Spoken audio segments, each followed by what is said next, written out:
یہ دیکھ رہے کیا ہے؟ یہ کیا ہے؟ تعویذ ہے نا، تعویذ ہے یہ۔ انڈیا پاکستان میں عام ہے۔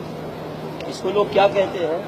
اس میں قرآن مجید ہے، حالانکہ قرآن مجید کی آیت اس میں نہیں ہوتی عام طور سے۔ ہم نے کھول کے دیکھا ہے، قرآن کی آیت نہیں نکلی، پہلی بات۔ دوسری بات، اگر قرآن کی بھی آیت ہے تو کیا قرآن کی آیت لٹکانے سے فائدہ ہے یا قرآن کی آیت پڑھنے سے فائدہ ہے؟ دعائیں لٹکانے سے فائدہ ہے یا دعائیں پڑھنے سے فائدہ ہے؟ بولیے۔ اگر کوئی کہتا ہے نہیں یہ قرآن لٹکانے سے فائدہ ہے تو قرآن کو اللہ نے شفا کہا، تو اس کو اگر لٹکانے سے فائدہ ہے تو اللہ نے شہد کو بھی شفا کہا ہے نا۔ تو شہد کو لٹکا لیا جائے تو فائدہ ہوگا یا شہد کو کھائیں گے تو فائدہ ہوگا؟ زمزم پانی کو نبی صلی اللہ علیہ وسلم نے شفا کہا، زمزم پانی کو لٹکائیں گے تو شفا ہوگا یا کہ پئیں گے تو شفا ہوگا؟ تو اسی طریقے سے قرآن پڑھیں گے تو شفا ہوگا، قرآن دعائیں پڑھیں گے تو شفا ہوگا، لٹکانے سے شفا نہیں ہے۔ نبی علیہ الصلوۃ والسلام جب کسی مریض کے پاس جاتے تو دعا کرتے، اللہم رب الناس اذهب الباس اشفی انت الشافی لا شفاء الا شفاؤک شفاء لا یغادر سقما۔ نبی علیہ الصلوۃ والسلام اس مریض کے لیے دعا کرتے تھے، اس کو تعویذ نہیں دیتے تھے کہ لٹکا لو، ہے کہ نہیں؟ تو اس طریقے سے قرآن کے پڑھنے سے شفا ہے، قرآن دعائیں پڑھنے سے شفا ہے، لٹکانے سے شفا نہیں ہے میرے بھائی۔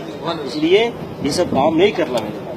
نبی علیہ الصلوۃ والسلام نے کبھی کسی کو تعویذ نہیں دیا، نہ اپنے بیٹی فاطمہ رضی اللہ تعالیٰ عنہ کو، نہ اپنی بیوی عائشہ رضی اللہ تعالیٰ عنہ کو، نہ اپنے نواسے حسن حسین رضی اللہ تعالیٰ عنہما کو، کسی کو نہیں دیا۔ نبی علیہ الصلوۃ والسلام حسن حسین رضی اللہ تعالیٰ عنہما کے لیے دعا کرتے، اعیذکما بکلمات اللہ التامہ من کل شیطان وہامہ من کل عین لامہ۔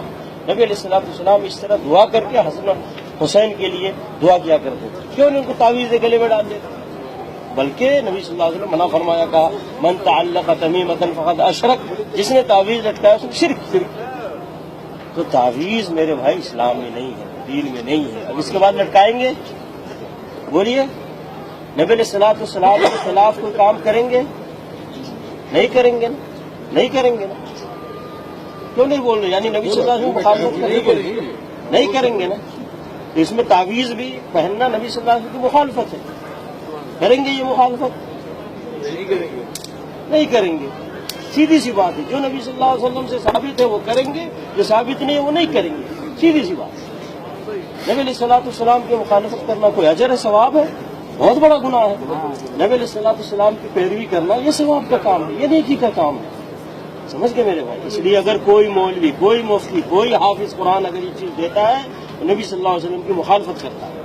ہم نبی صلی اللہ علیہ وسلم کی مخالفت نہیں کریں گے، حافظ صاحب کی، مولانا صاحب کی، قاری صاحب کی، مفتی صاحب کی مخالفت کریں گے، کیونکہ ہم کو اللہ نے اپنے ساتھ اپنے نبی کی پیروی کا حکم دیا ہے۔